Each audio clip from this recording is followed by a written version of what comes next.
Hello, my name's Jim Hickey. I'm a senior tour guide here at the Old State House Museum. We want to welcome you to today's event, and if you notice, we are in the 1836 House of Representatives chamber.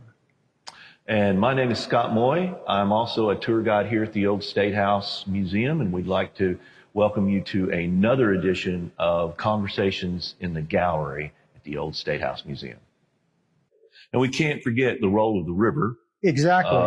Also in this entire story. If you're going to plant a city up here, you've got to have transportation in and out. I think it wasn't until 1829, give me a little bit on that date, but it was in the late 1820s when they finally finished a military road. Arkansas is full of military roads between here and Memphis. Right. That was the main road. But it would take you, I guess if you left today, you would get there in about 5 years because it was a terrible road. And so the river is going to be key to being sure that once this becomes a state capital, that we can get, transportation in here. But the Arkansas River was an absolute horror in the 1800s, really up until probably 1880, 1890. It was just, in the early days, in some places, it really was just basically a swamp. They called it a drainage ditch. Yeah, they did. They were trying to be nice and called it a drainage ditch. Yeah. And, we literally have that phrase in some of the early writings. Yeah. And what that means is that in places it just simply wasn't wide enough to do much with.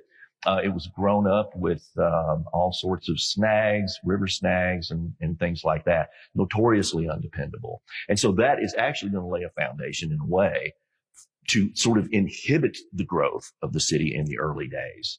But they kind of keep working with it. And I think in the 1830s and 1840s, when we're going to get a lot of the early steamboats up and down the river that are going to open up these snag areas and in fact, Arkansas received many grants from the federal government to try to clear the snags out of the Arkansas River to enhance transportation. And that was a constant challenge because the Arkansas River, the way it flows, is the only way you can really navigate it thoroughly is during the flood season. When the flood season had passed, you just had pockets of water, and it prohibited the transportation up and down the river. And when the territorial governor Miller made his way up to Little Rock, they had to use the keel boats. This is fascinating. This part is fascinating to me. I was reading about it.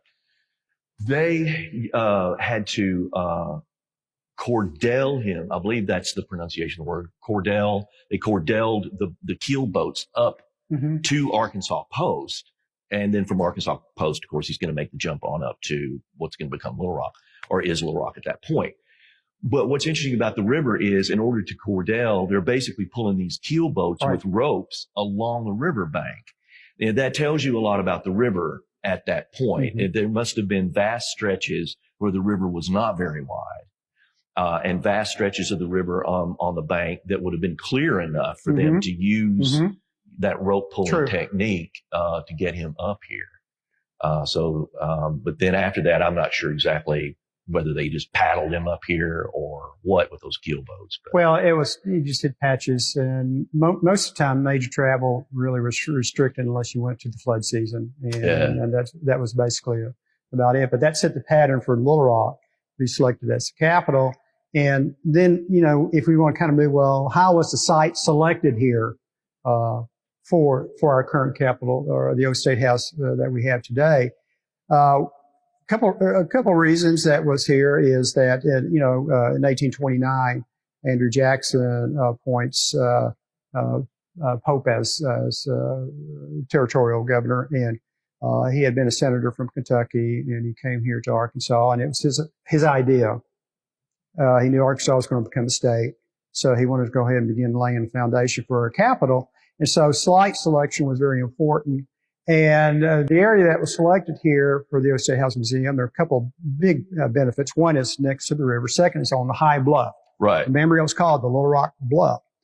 But early on, when this site was selected, there was some some myths and that existed that, well, some of the population didn't really want this site selected because they thought that perhaps it had been a Native American burial ground. And that's a myth that exists. We don't have any records on hand that says so, but that concept existed. And some of the text that, if you read it, it say that Governor Pope said, well, we'll put up a memorial for the burial ground, but of course nothing ever materialized.